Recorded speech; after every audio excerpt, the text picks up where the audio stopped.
This is Pet Life Radio. Let's talk pets. The views conveyed by the guests on this program do not necessarily represent the views of the host or owners of the Doggy Diva Show and do not necessarily constitute endorsement of products. Medical information shared by the guests on this program are those of the guests and are for informational purposes only. They should not replace the medical advice of your veterinarian. Hi, this is Susan Marie from the Doggy Diva Show. This week, preparing your pets and family for back to school, and an expert shares the importance of the human-animal bond. That's what's on our show this week. Let's get started. Come here, babies. It's time for a treat, the Doggy Diva Show. Here's national award-winning author and animal advocate, Susan Marie. Hi, welcome to the Doggy Diva Show, the show for animal lovers. I'm your host, Susan Marie, and as always, I'm joined by my canine co-hosts, the Doggy Divas themselves. Thank you for joining us today as we bring you the experts in the pet and animal world right to you. Contact us at thedoggydiva.com. That's the DOGGYDIVA.com. We love hearing from you, so go grab a cup of coffee and your pet's favorite treat, and we'll be back in just a moment. Take a bite out of your competition. Advertise your business with an ad in Pet Life Radio podcasts and radio shows. There is no other pet-related media that is as large and reaches more pet parents and pet lovers than Pet Life Radio.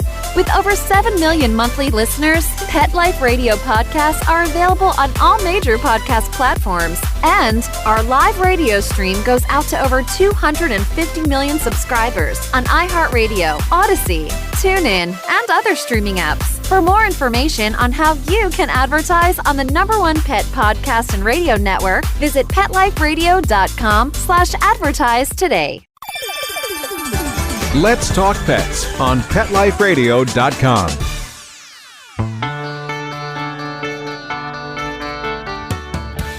Welcome back, everyone, to the Doggy Diva Show. I am here with Monica Leighton, president of Pro Pet Sitting, and she is here with us to give us our pet tip of the week.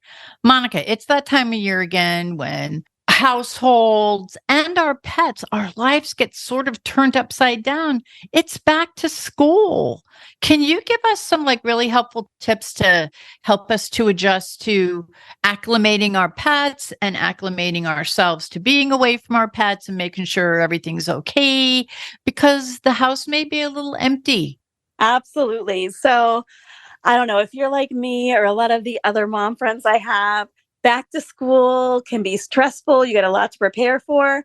But I'm telling you, that day when the school bus drives out or you get out of that parent drop-off line, you're like, yes! It's like they're finally back in school. But our pets don't always appreciate that as much. They're used to the kids being home. They're used to that extra attention. They're used to having all of that extra stuff going on, the people in the house, the friends over, you know what I mean? It's a totally different pace. If you have your kids that are in sports, that all starts up. So your nice leisurely days turn into longer days and sometimes even longer nights.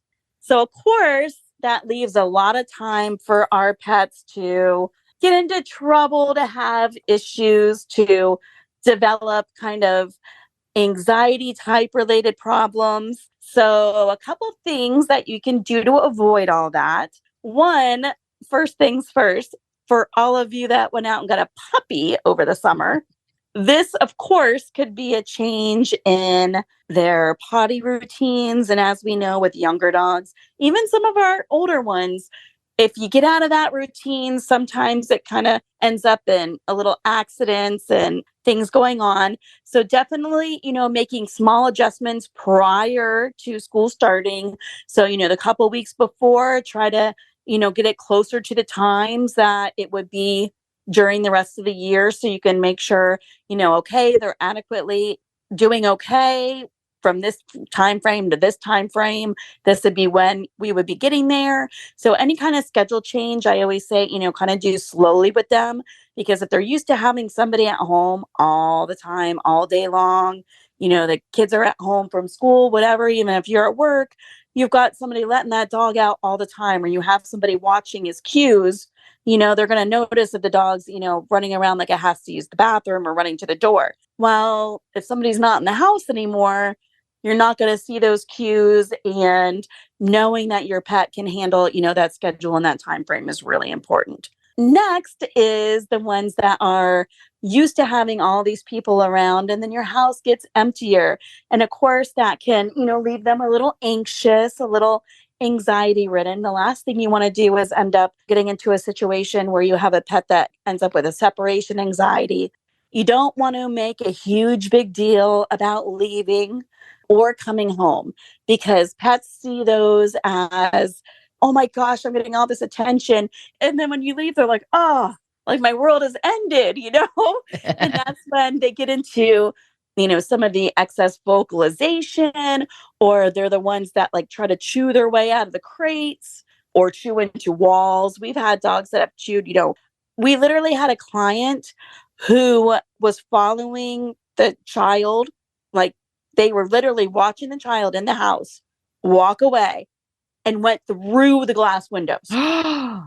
It was a boxer, went through the window, tore up its face, had to have sutures all through its nose, literally because it did not want to be there alone. Wow. So these dogs can develop these habits, and it can happen quick. Like it can catch up with you really quickly. So I always tell people, even when you get them young, especially those, who end up getting new puppies or have a dog that is showing signs of not liking being alone, when you go from a situation where the dog was, kind of used to something, and then summer comes along and you've got all this extra time with them, you're going on more walks, you're, doing more things, you're just having somebody around more often. And then that changes. You have to kind of slowly lean into some of that stuff when it's going to be changing, kind of move your routines around, get them used to different cues, because the last thing, you want your dog to do is see you pick up the keys or see a kid pick up his backpack and immediately know nobody's going to be there. And it starts that destructive kind of behavior. So what they tell you, like when you're trying to get dogs out of that separation anxiety thing, is those cues that you start to see when they start, you'll see them, start panting and pacing, like they're like, oh no, she knows we're leaving. All those things, do them randomly and don't leave. So like we'll tell clients, okay, in the middle of your evening when you're at home, randomly get up, put your shoes on, grab your bag, grab your keys, but don't actually leave the house. Like just walk around with them for a couple minutes, put them back down, and then do it again at other random times. Because you're desensitizing the pet to not have that reaction every time it's done. So if they start having those issues and they fixate on those cues, then to see that cue not end with the same result every time can actually calm them a bit. So when they see their cues, they're not really certain what's going on, but it may not be a big deal. So they don't start out on edge before you even get out the door. Like a trigger, like that's the trigger warning for them too. Yeah. So you're taking away the trigger response.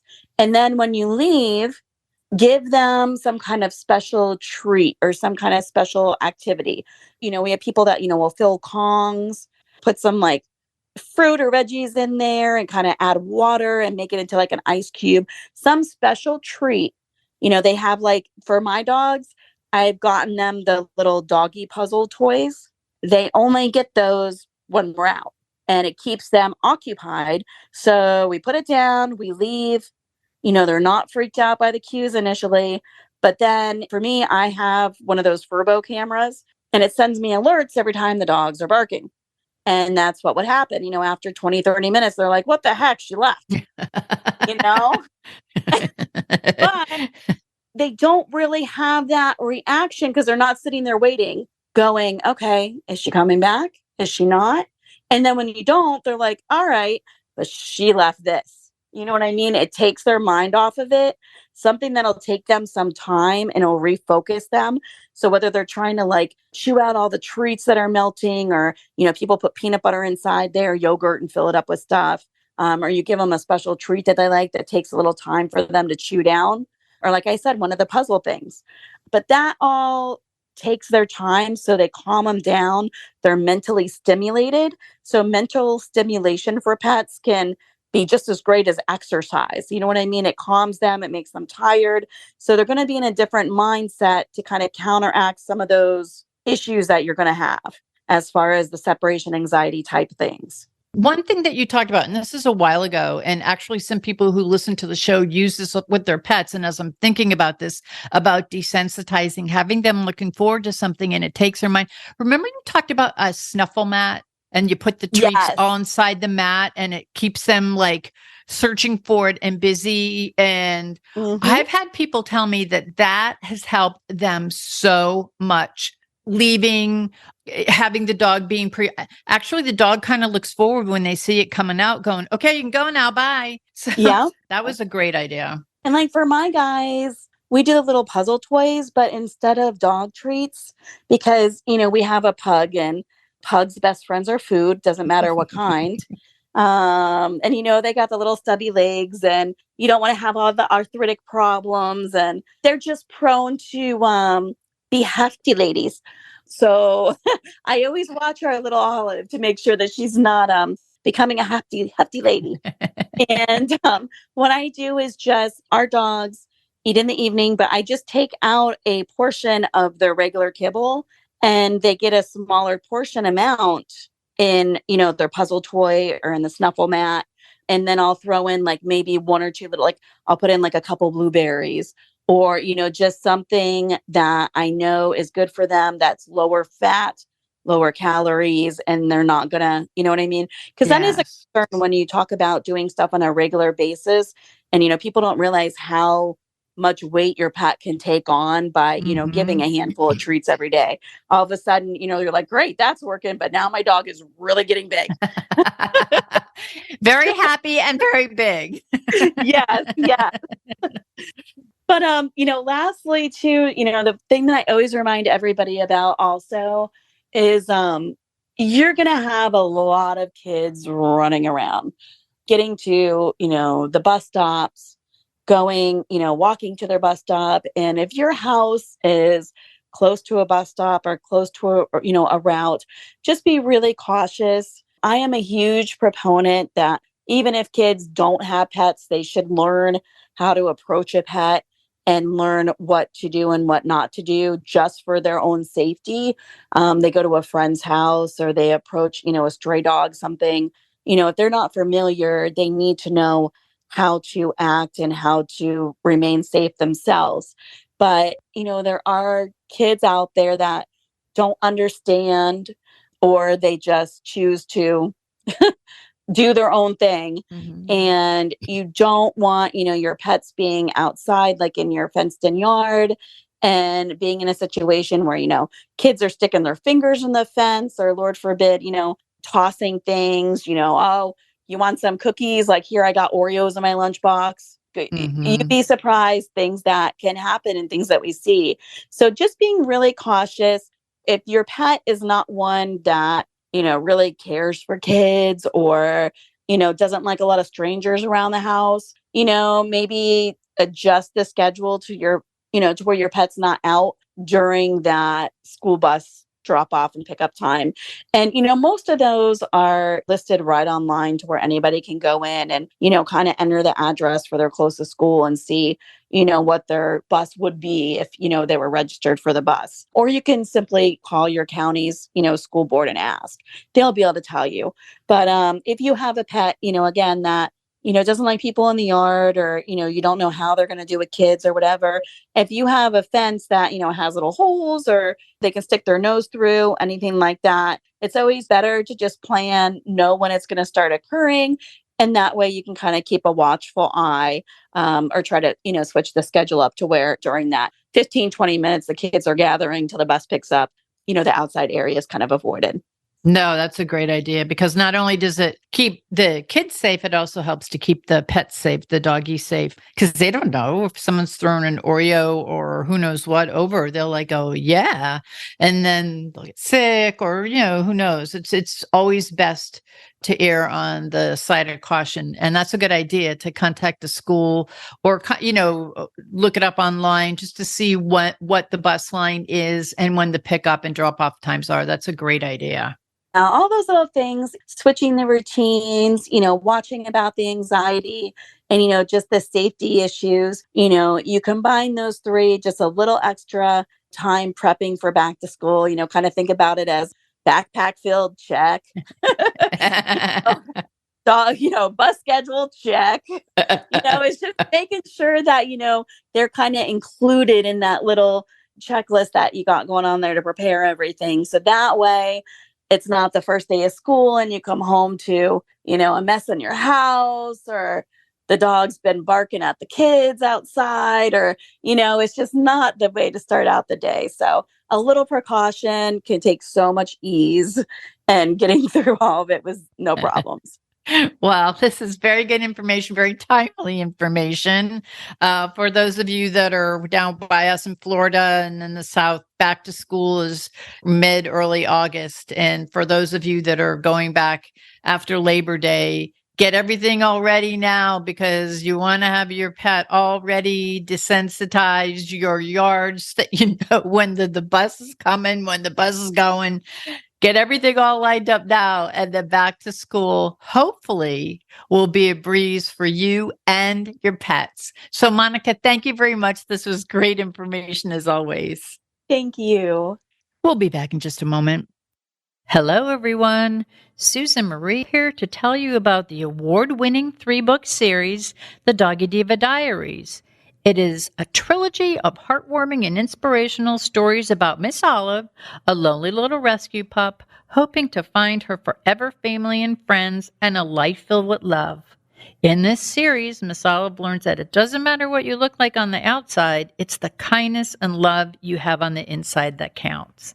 Available at Amazon, Barnes & Noble, and other online booksellers. And please visit us at thedoggydiva.com for more information. Thank you, everyone. Coming up, have you ever wondered what it takes to help build a strong human-animal bond? We've got some answers. Stay with us. Molly, here's your dinner. Zeus, that's not your food. Don't let that happen to your precious cat. Elevate your cat's eating experience with the Cat Tree Tray. The Cat Tree Tray keeps your cat's food off the floor and conveniently located on the cat tree. It's the perfect way to eat. It's a beautiful wrought iron tray that easily attaches to your cat tree and keeps dogs and other critters out of your cat's dish. A must for multi-pet households. There's a 6-inch tray for large bowls and a 4-inch tray for smaller bowls. Purchase your Cat Tree Tray today. Go right now to cattreetray.com. That's cattreetray.com. cattreetray.com. Let's talk pets. Let's talk pets On Pet Life Radio. Pet Life Radio. PetLifeRadio.com.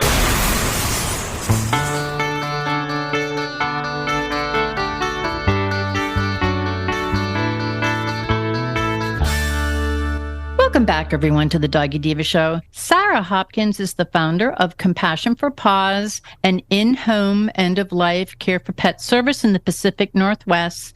Sara is a renowned veterinary professional with over 2 decades of experience in the field. She started Compassion for Paws to help pets and pet parents through the end-of-life journey and is one of the first veterinarians in the world to achieve certification in animal hospice and palliative care through IAAHPC. And we are so happy to welcome Dr. Hopkins with us today. Hey, Dr. Hopkins, welcome to the Doggy Diva Show. Hi, Sue. Thank you so much for having me. Oh, it's our pleasure. What you do is so important. And, as the founder of Compassion for Paws, can you share with us the inspiration for it? And also, could you tell the listeners a little about Compassion for Paws? Absolutely. Absolutely. So I was in general practice for a lot of years and enjoyed it very, very much, but always felt very drawn to end of life care and having those really difficult conversations with owners and helping them through euthanasia and, just all of the support that they needed.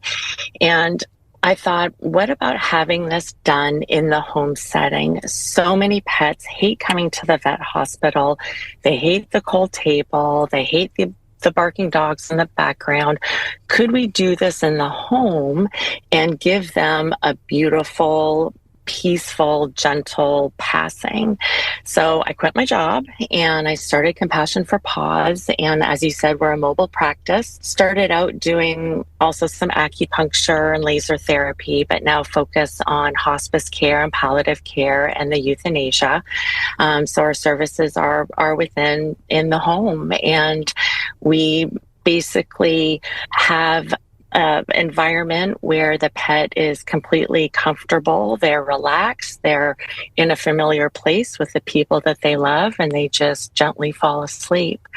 We have opened up our aftercare center in the last few months, where we now are offering water cremation, also known as aquamation. So what's so exciting about that for me is that we are now handling the entire end-of-life process for these sweet pets. So we can have the hospice appointment, help them with palliative care, support the owners, guide the owners, do the peaceful euthanasia when that time comes, and then the pet does not leave our care for the entire cremation process.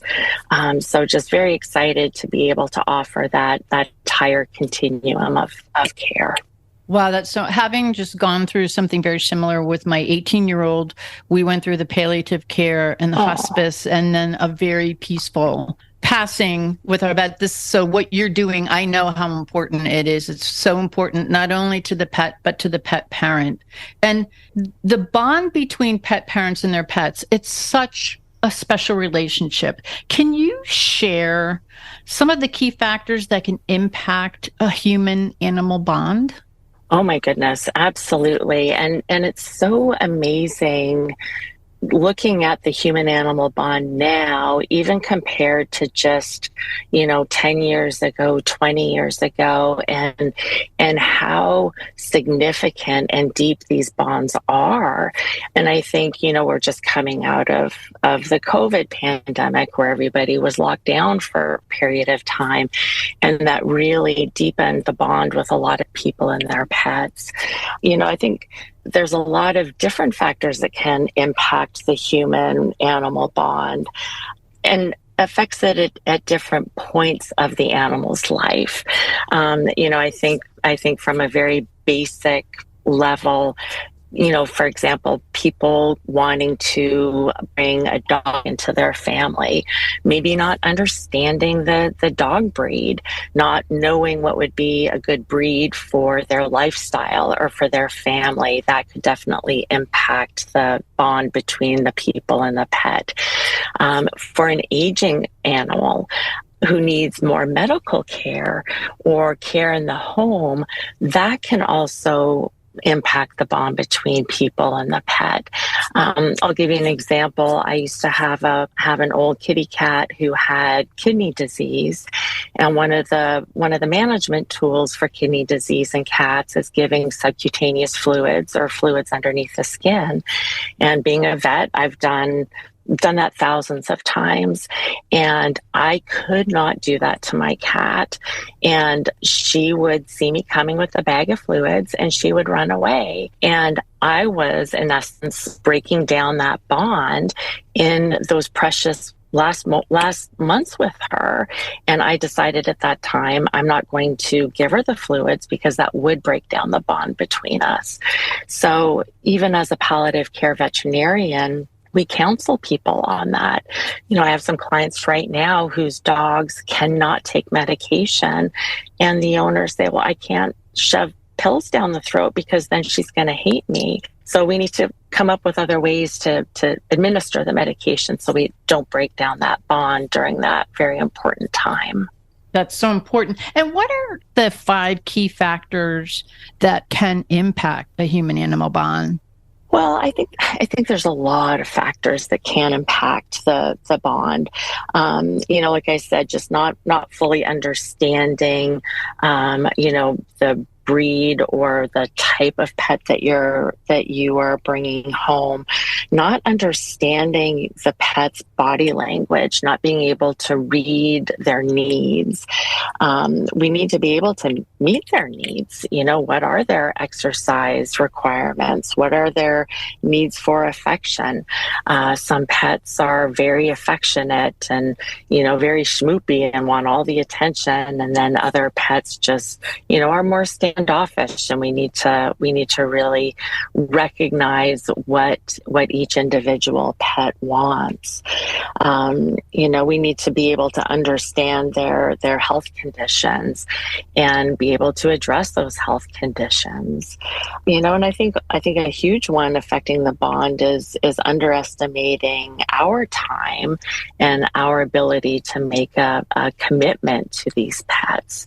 You hear about this all the time, where people think, oh, I have so much time and I can do the training and I can do this, that, and the other. And, the reality is pets can take a lot of time and a lot of energy, and you really need that to be able to foster the bond properly. That's so important. And when we bring a new pet into our homes, is it your feeling that animals, they crave a strong bond with their humans as much as we as pet parents want to have a strong bond with them? Yeah, I think a lot do. And I think there's a lot of things that impact that.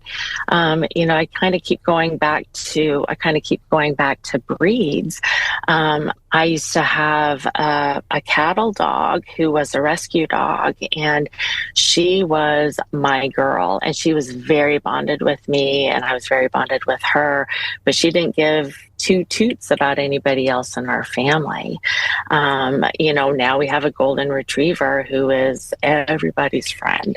So I think the breed can determine some of that craving for bonding with the people.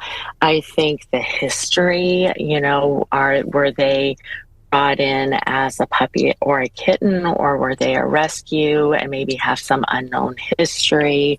And then, of course, the family setting. Is it a chaotic setting? Is it a quiet setting?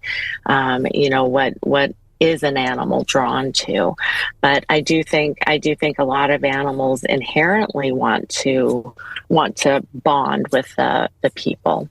Now, what happens in the case that a pet parent, for whatever reason, cannot build a strong bond with their pet? I know that there are some pet parents out there who want it so bad, but for whatever reason, they can't connect. Right. And that's a really hard question. And I guess one thing is, why are they not bonding? Is it just not having that right chemistry? Is it something with, is there aggression issues maybe with the pet? Is there situational issues with the pet or with the pet parent?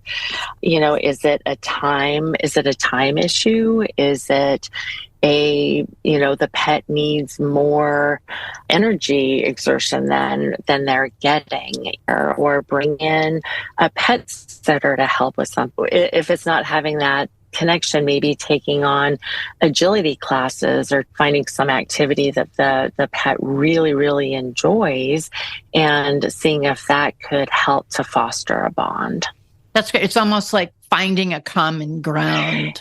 Exactly.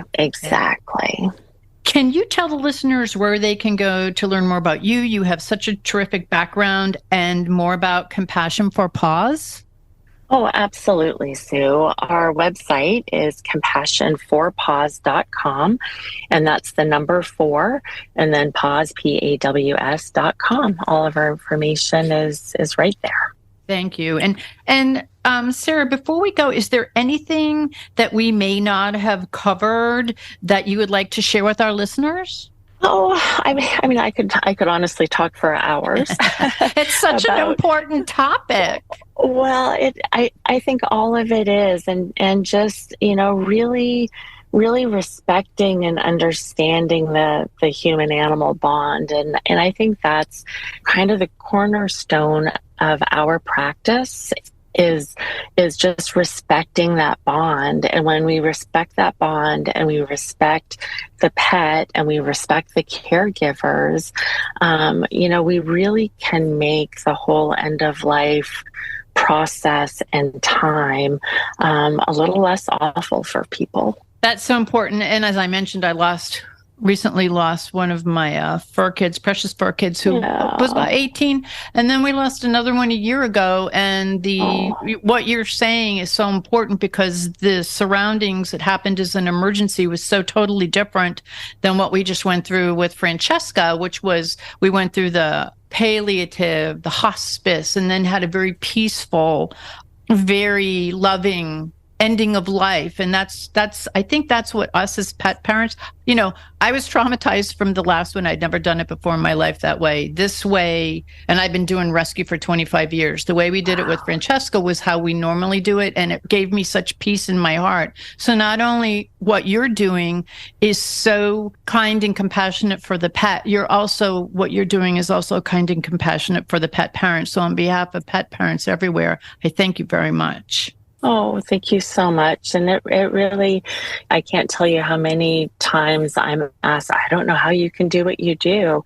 And it really is such an honor and a privilege to be a part of that process and be a part of that moment. It is such an important thing. Well, Dr. Hopkins, I want to thank you for being our guest today and sharing this valuable and very compassionate and heartfelt information, and also sharing the importance of the strength of the bond between pet parents and their beloved fur kids. I thank you very much, and I thank you for all of the work that you do with Compassion for Paws. And again, for those that want to learn more, go to compassion4paws.com. Thank you so very much. Thank you, Sue. We'll be back in just a moment.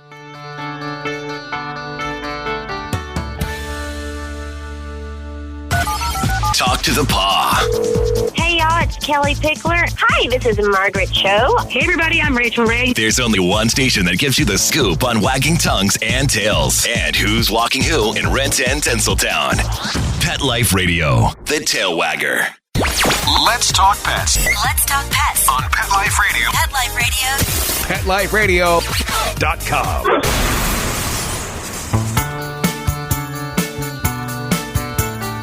We would like to thank our guests this week. And also, as our Doggy Divas always say, please love your pets because they love you unconditionally. And please remember to adopt, foster, spay, neuter, and microchip. And as always, please have a great Diva week, everyone. Thank you for joining us for this episode of the Doggy Diva Show. To find out more about Susan Marie and the Doggy Divas, visit them at their website, thedoggydiva.com, and on Facebook at The Doggy Diva Show. Tell your fellow pet parents about it. We look forward to having you join us again for the next episode. See you soon. Let's Talk Pets, every week on demand, only on PetLifeRadio.com.